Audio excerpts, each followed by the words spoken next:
네, 스스로 목숨을 끊은 롯데그룹 이인원 부회장은 유서에서 롯데그룹 비자금은 없다라고 적은 것으로 전해졌습니다.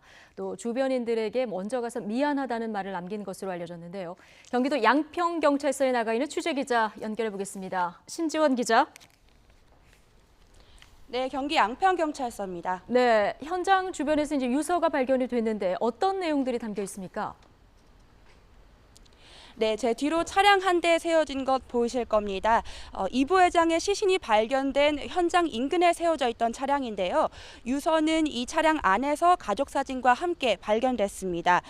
유서는 표지를 제외하면 모두 A4 용지 3장 분량으로 알려졌습니다. 현재 경찰이 이를 확보해서 자필 여부 등을 감식하고 있는데요. 경찰은 수사 관련 내용도 있고 유족이 반대하고 있어 유서 원본을 공개하지는 않을 방침이라고 밝혔습니다.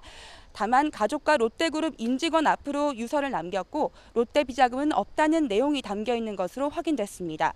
가족에게는 최근 지병으로 수술을 받은 것으로 알려진 아내에 대한 심적 고통과 미안함을 드러난 것으로 파악됐습니다. 또 롯데 임직원들에게는 롯데 비자금 등 언론에서 제기된 의혹에 대한 고민을 전한 것으로 알려졌습니다. 네, 어젯밤 자택을 나온 이후의 행적 지금 어떻게 알려지고 있습니까?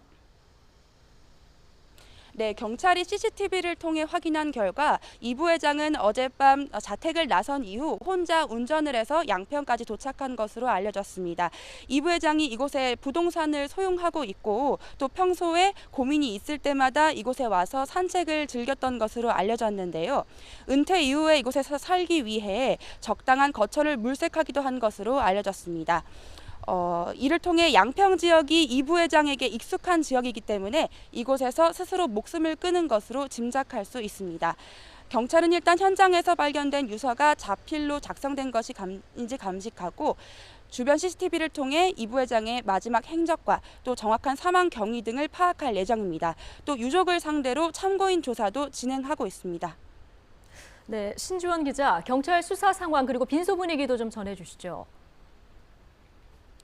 네, 경찰은 일단 지금까지 타살 정황이 없어서 통상적인 병사 사건으로 마무리하겠다는 방침입니다. 하지만 정확한 사인 규명을 위해서 부검을 할지 안 할지 그런 여부에 대해서 검토를 하고 있고요. 또 하지만 아직까지 유족이 반대하고 있는 것으로 알려져서 부검을 동의를 구하는 절차를 진행할 것으로 알려졌습니다. 만약 모든 과정이 마무리가 될 경우에 이제 시신은 서울 아산병원으로 안치될 것으로 보입니다. 현재 유족인 아들을 상대로 경찰이 참고인 조사를 벌이고 있는데요. 이 조사가 마치는 대로 서울 아산병원 장례식장 특실에 빈소가 마련될 것으로 보입니다. 네, 자세한 경찰 수사 상황은 파악되는 대로 다시 전해드리도록 하겠습니다. 지금까지 YTN 신지원입니다.